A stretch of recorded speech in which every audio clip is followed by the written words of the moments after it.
अपर्णा और कुमुद को इस रहस्य उद्घाटन से बुरी तरह झटका लगा था। अब क्या होगा? अपर्णा ने करीब करीब रोते हुए कहा, ये जो भी है, हमें इसको इसी के खेल में मात देनी होगी। 44 पर कैसे? अपर्णा और कुमुद ने एक साथ पूछा। ने अभी इसको यह नहीं पता है कि तुम्हें अब सब कुछ पता है। हमें इसी का फायदा उठाना है। मैंने कुछ सोचते हुए कहा, हमें उसकी लोकेशन पता करनी है। उसके लिए मैं एक लिंक तैयार करता हूँ। अब तुम्हें उसे एक ऐसा मैसेज भेजना है कि वो लिंक क्लिक करने के लिए मजबूर हो जाए। कुछ सोचने के बाद अपर्णा ने उसे एक मैसेज भेजा। क्या यह सच है? अनिकेत डैश और उसके साथ मेरा दिया हुआ लिंक मैसेज जा चुका था, पर हम अभी भी इसी सोच में थे कि पता नहीं ये फर्जी अनिकेत लिंक क्लिक करेगा या नहीं। क्या हम उसे पकड़ पाएंगे?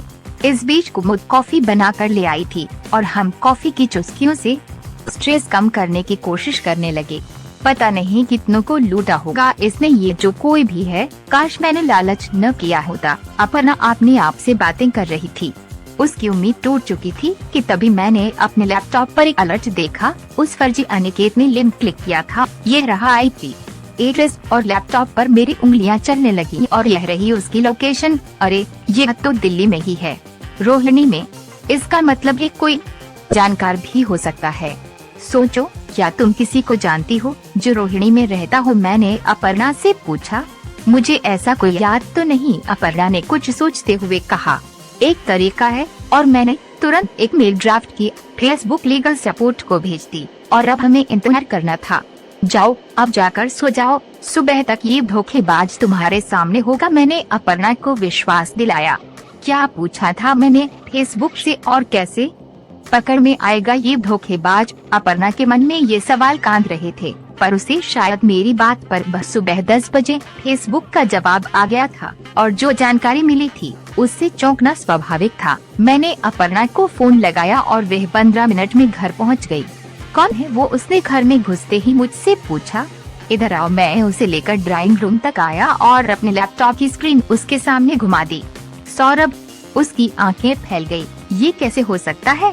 यही है, मैंने साइबर सेल को इन्फॉर्म कर दिया है। सबूत हमारे पास हैं। ये शाम तक अरेस्ट हो जाएगा। सौरभ भी अनिकेत से साथ ही मेरे स्कूल में था। सौरभ भी तो मेरा फेसबुक फ्रेंड है। अपर्णा अभी तक हतप्रभ थी। उसे विश्वास नहीं हो रहा था।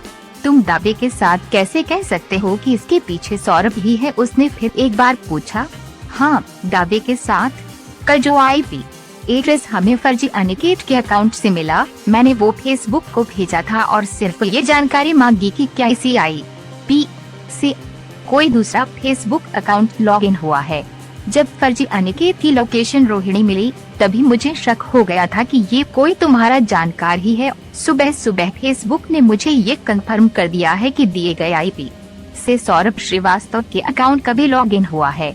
सौरभ पकड़ा गया। 5 लाख का SMS। रत्नलाल जी 2 महीने पहले ही सरकारी नौकरी से रिटायर हुए थे और जिंदगी में आए हुए इस बदलाव में ढलने की कोशिश कर रहे थे। 35 साल की नौकरी में उन्हें कभी सांस लेने की फुर्सत नहीं मिली और आज ऐसे लगता था मानो सारी फुर्सतें सिमटकर उनके पास आ गई हों।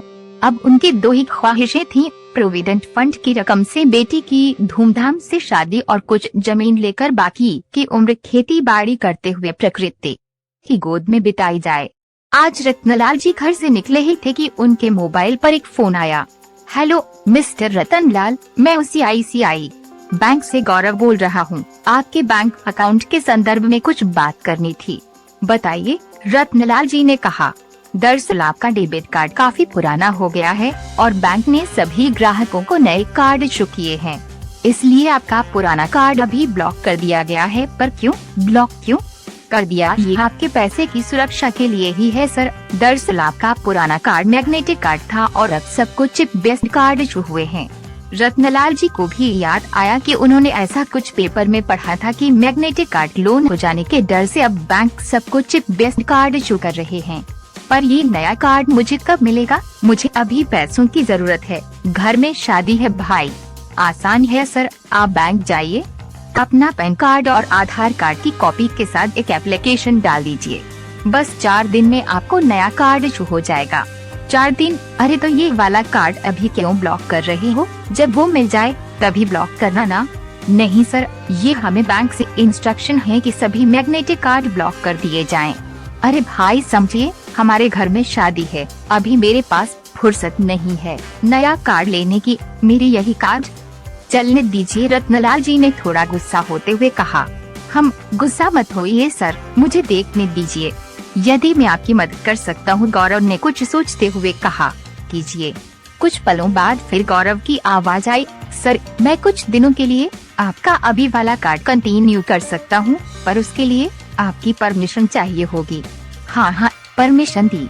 रत्नलाल जी ने फिर अधीर होते हुए कहा, सर ऐसे वर्बल परमिशन से काम नहीं चलेगा, मैं यहाँ सिस्टम में आपकी रिक्वेस्ट डाल रहा, आपको अभी एक SMS आएगा, आप उसको एक रिप्लाई लिखकर दीजिए, बस इतना ही। रत्नलाल जी के चेहरे पर मुस्कान थी कि उनके हड़काने से काम हो गया था। उनको एक SMS आया और उन्होंने तुरंत उस पर एक लिखकर रिप्लाई कर दिया, चलिए सर, अब महीने भर तक यही कार्ड चलेगा आपका। रत्नलाल जी सीधे ATM गए और 1000 रुपए निकाले, उनका कार्ड अभी भी चल रहा था। अगले दिन सुबह रत्नलाल जी घर पर सोफे पर ही पसरे हुए थे कि शुक्ल जी का आगमन हुआ। अरे आपका फोन नहीं लग रहा, तो मैंने सोचा घर जाकर ये देख लूं, यहाँ आप पसरे हुए हैं। अरे बेटी की शादी है, यूँ आराम नहीं कर सकते आप, शुक्ला जी ने उलाहना देते हुए कहा। अरे पता नहीं शुक्ला जी, ये एयरटेल का नेटवर्क ना आजकल बहुत परेशान कर रहा है, अब देखिए एक डंडा भी नहीं आ रहा नेटवर्क सिग्नल का, रत्नलाल जी ने फोन पर देखते हुए कहा। अरे कोई बात नहीं, घर से बाहर निकलिए, सिग्नल भी आ जाएगा, चलिए वो टेंट वाले का बयाना दे आते हैं। शुक्ला जी खड़े हो गए। हाँ चलिए, वो रास्ते में ATM से कैश भी निकाल लेंगे। रत्नलाल जी ने ATM मशीन में कार्ड डाला और 10,000 रुपए निकालने के लिए रिक्वेस्ट डाली और कार्ड बाहर आ गया। अरे पैसे नहीं क्या मशीन में?